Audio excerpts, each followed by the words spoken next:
One of it was the assumption and the narrative that CCC MPs have defied the president. You cannot separate the champion-in-chief and his deploying the government. It is impossible. There is an illusion within our enemies' camp to say, no, there's a discongestion.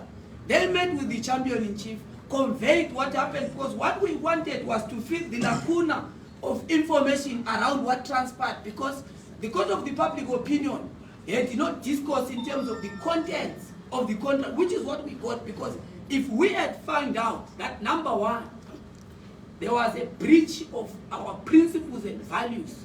For example, the discourse was that, no, we are being given trinkets and trappings by the executive, which is not the fact. Because it is members of parliament, as they've articulated, you have heard them, that brought the debate to a supplementary budget. Not that it was something given at the mercy of the executive. Yes. Right. Number two, there's an assumption, and I'm happy that members, we have said as CCC, which answers the question that is asked by Mlo. We are a citizens movement. We have met with members of parliament and said to them, look, this is a private loan. Ordinarily, just like they got the 60,000, we are not supposed to be calling them in question, but that's their private contracts and loans privately as members of parliament, right? But because there is an outcry and misunderstanding of the issue, that's why we wanted to investigate whether there is any element of criminality, any element that bastardizes our values. That's what we're interrogating. That's why they presented our case, and we can't say there is a debate also by some people that no, President Chamisa demanded a certain percentage. Look, we have been prosecuting this struggle in difficult terrains. You know, they took our headquarters. They took our offices in our yesterday movement, of course. They took our these members of parliament that they are trying to bastardize today are the same people they record from parliament on the basis of their allegiance to the cause for democracy in our country. Would have chosen the easier route to go and dine with dictatorship. You know that after election they said, no, come, President Chamisa will give you a motorcade, private security, and all the trappings of authoritarianism. We said, look, this is not provided for at law, so it can't come at the mercy of the winner.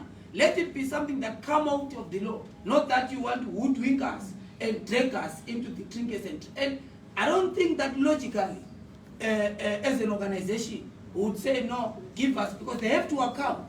That's why we say, for us as a party, all the members of parliament, and that's a non-negotiable position, which emphasizes what the president talks about as a visionary, that every member of parliament that took the law must pay back. Every person that took the money is a non-negotiable position. Because when we tell them, no, give us the money, they say, we can't pay back, right? We have to make sure that taxpayers' money is accounted for. There's a big debate in the politics of our country. Just right now, we're working on our policy response to the load shedding crisis. We have said to our opponents in ZANU, there is a problem in this country around electricity. We have proposed basically 3 things that must be done. Number one, we've said to government of Mr. Nano, let's deal with generation. The generation of electricity in Zimbabwe, which is the problem about the clueless regime that is leading. We have said, number one, let's build Batok so that we increase capacity generation to our country. Number two, we have said, let's build small hydroelectricity power stations in places like Manika Land and let's harvest wind energy. Let's build solar energy.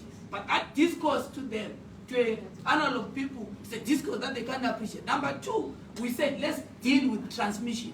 We lose 30% of electricity because of archaic transmission cables. We have said, let's resolve the transmission issue in Zimbabwe so that we don't have the current load shedding. Number three, of course, demand side management, right? Let's have prepaid meters in farms and so forth. A lot of people then don't pay. So these are issues that we are tackling. And to the people of Zimbabwe, we think these are more important national issues that we must be discussing to say, how do we rescue Zimbabwe from the current crisis? Because we can't industrialize without electricity. Not the discourse that, no, we are going to shut. We have proposed that let's have solar, let's have geysers in every person's household. It's a proposal that we put in our blueprint on how we want to transform our country. And of course, the last issue is development and urbanization of rural areas. Let's electrify rural areas. It's possible. We have proposed these issues, and we think that's an important national discourse and a conversation that must happen. I think that I've answered. There's a question around CCC being soft, the president being soft. I think we are the toughest political organization to our deployees, because we have managed a citizens' coalition for change to relegate the self for the advancement of the collective. That has been our basic philosophy since we entered the democratic politics in our country. It's about relegating the self and adopting the collective. That's why we are standing tall. And I don't think that to anyone in the opponent's camp who think that you can hoodwink and cajole our members of parliament through trappings, I think that it would be a mistake for those that strategically think that's the issue.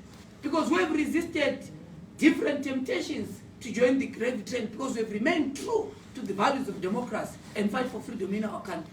And our values remain values of justice, freedom, and solidarity. That's why we've said, let's respond to the people so that people understand that the democratic train is in trail. Our members of parliament are clear in terms of the purpose. In actual fact, there will be a debate. You go to parliament, you will see more vigor and vitality from our members of parliament in terms of questioning power and making sure that they do their constitutional duty of making sure they do executive oversight. Members of the fourth estate, fellow Zimbabweans, Africans, thank you very much for coming to our press conference. Okay, there's a burning question here. Yes.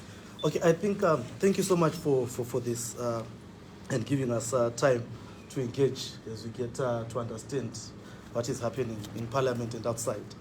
Now, I think the fear or the worry had been or is within the public, online and offline. Parliament has in the past forwarded loans, be it to MPs, cabinet ministers, or top ZANU-PF officials in the past. You remember the farm mechanization program and how it went about. And as a result, we have seen people of those who benefited openly declaring that they are not going to pay back that which was forwarded to them. Now, what guarantee should the people have that these loans will be paid back, other than what we are doing here? Thank you. Your point emphasizes the animal farm politics in our country. You will never hear that from the democratic forces, because at the present moment, the honorable member was referring to some of our members whose automobiles were taken in toll gates, people going back to court. You only hear that from people who benefit from impunity, and most of them are from ZANU-PF. Because we know for a fact that some of them won't pay back. We have said as CCC, as our condition, that everyone who has taken must make sure that they fulfill the obligation as prescribed for by the law. It's an important